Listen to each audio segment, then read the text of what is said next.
আসসালামু আলাইকুম সুপ্রিয় দর্শক, সবাইকে অসংখ্য প্রীতি ও শুভেচ্ছা জানাচ্ছি। বিডি পলিটিক্স নিউজ ইউটিউব চ্যানেলের পক্ষ থেকে আমি শহীদুল ইসলাম। প্রিয় দর্শক, আজকে আমি যে বিষয়টি নিয়ে আপনাদের সামনে কথা বলবো, যারা বাংলাদেশের স্বাধীনতা চাননি তাদের কেন রাষ্ট্রপতি প্রধানমন্ত্রী বানিয়েছিলেন বিএনপিকে মিয়া গোলাম পরোয়ার। তিনি জুলাই আন্দোলনের আগামী জুলাই মাস ঘিরে তাদের যে জামাত ইসলামের যে কর্মসূচি উপলক্ষে যে সংবাদ সম্মেলন রেখেছিলেন, সেই সংবাদ সম্মেলনে তিনি এই ধরনের মন্তব্য করেছেন। প্রিয় দর্শক, এই ধরনের মন্তব্য করার কারণ হচ্ছে, আপনারা জানেন গত দুদিন আগে আমি সেই নিউজটি এখানে করেছিলাম যে বিএনপি মহাসচিব মির্জা ফখরুল ইসলাম আলমগীর তিনি সংসদে দাঁড়িয়ে ৭১ মানবতা বিরোধী অপরাধের দায়ে জামাত ইসলামীকে ক্ষমা চাওয়া উচিত বলে একটি মন্তব্য করেছেন। এবার সেই মন্তব্যের জের ধরে মিয়া গোলাম পরোয়ার তিনি এইসব কথা বলেছেন। তিনি এইসব কথা বলার পাশাপাশি তিনি বলেছেন, স্বাধীনতার পর থেকে প্রায় বেশিরভাগ সময় জামাত ইসলামীকে সঙ্গে নিয়ে বিএনপি পথ চলেছে। যখন বিএনপির দুঃসময় ছিল সে সময় জামাত ইসলামীকে সঙ্গে নিয়ে বিএনপি সামনের পথ চলা এগিয়েছে। আমরা দেখতে পেয়েছি ২০০১ সাল থেকে শুরু করে ২০২৪ সাল পর্যন্ত বিএনপি জামাত ইসলামীর সঙ্গে বা জামাত ইসলামীকে সঙ্গে নিয়ে এগিয়েছে। ঠিক তখন কি তাদের মনে ছিল না যে তারা স্বাধীনতা বিরোধী শক্তি কিংবা তারা বাংলাদেশ চায়নি?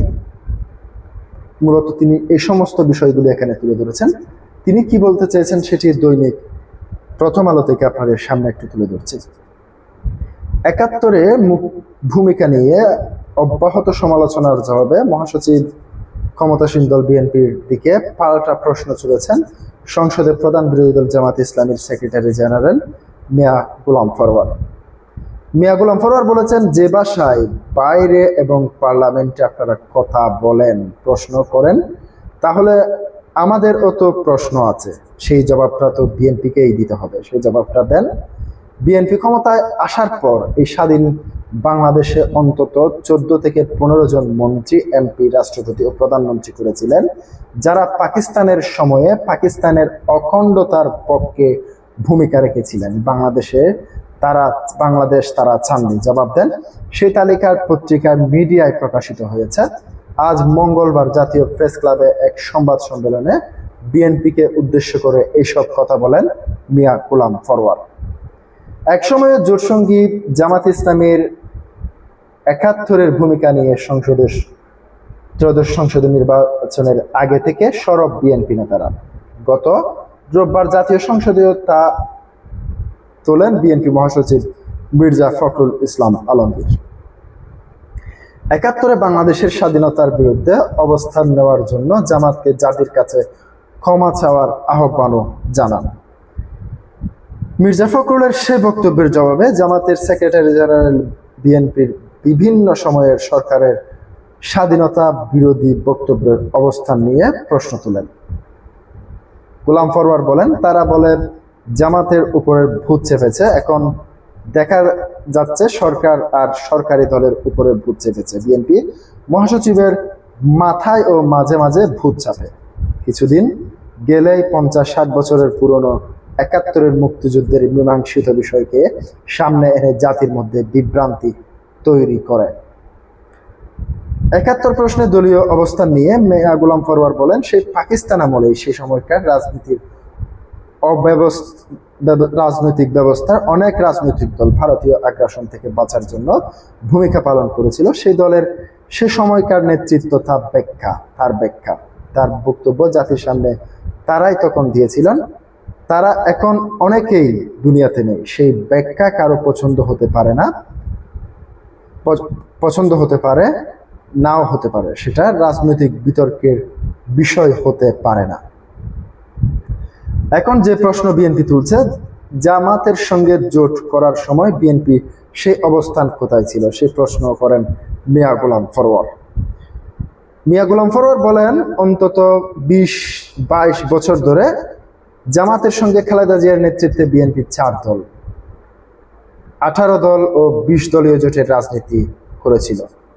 রাষ্ট্রপতি নির্বাচনের সময় গোলাম আজমের বাসায় গিয়ে নেতারা ধর্ণা দিয়েছিলেন যেন জামাতের ভোটগুলো বিএনপির রাষ্ট্রপতির প্রার্থীর পক্ষে আসে। 4 দলীয় জোটের শীর্ষ নেতারা যখন একসঙ্গে বক্তব্য দিয়েছে, লং মার্চ করেছেন, তখন 71-এর প্রশ্ন তাদের মনে ছিল না? 1991 সালে বিএনপি সরকার গঠনে জামাতের সমর্থন দেওয়ার কথা তুলে ধরে গোলাম পরোয়ার বলেন, কিন্তু ক্ষমতায় গিয়ে বিশ্ববিদ্যালয় ক্যাম্পাসগুলোতে ছাত্র শিবিরের নেতাকর্মীদের হত্যা শুরু করেছিল ছাত্রদল। এটাই কি বিএনপির সমর্থন দেওয়ার প্রতিদান? জামাতের সাবেক এমপি বলেন, যখনই জামাতের মোকাবেলা করার যুক্তি আর নৈতিকতা থাকে না, তখন পুরনো কাসন্দি টেনে জনগণের বিভ্রান্ত করতে চায় বিএনপি। জামাতের বিরুদ্ধে যৌক্তিক সমালোচনার কিছু না পেয়ে পুরনো মীমাংসিত বিষয়কে বারবার সামনে আনা হচ্ছে, তবে তারা সে আশাগুলো করছে, সে আশা পূরণ হবে না।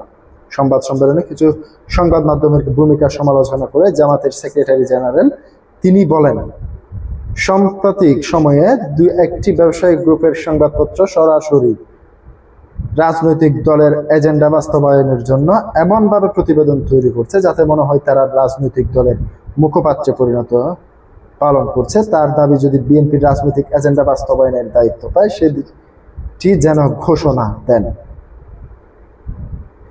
এ প্রসঙ্গে মিয়া গোলাম ফরওয়ার আরো বলেন, গণমাধ্যমের চরিত্র যদি এত রাজনৈতিক প্রতিহিংসা এবং মিথ্যাচার থাকে, তাহলে আমরা কি গণমাধ্যমের এই চরিত্রের প্রতিবাদ করতে গিয়ে সেই অনাকাঙ্ক্ষিত পথ ধরব? আমরা সেটা করতে চাই না।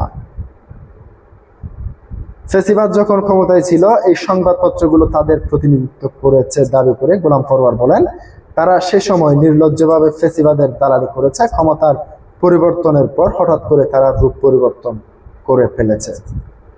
প্রিয় দর্শক, আজকে পর্যন্তই। আসসালামু আলাইকুম ওয়া রাহমাতুল্লাহ।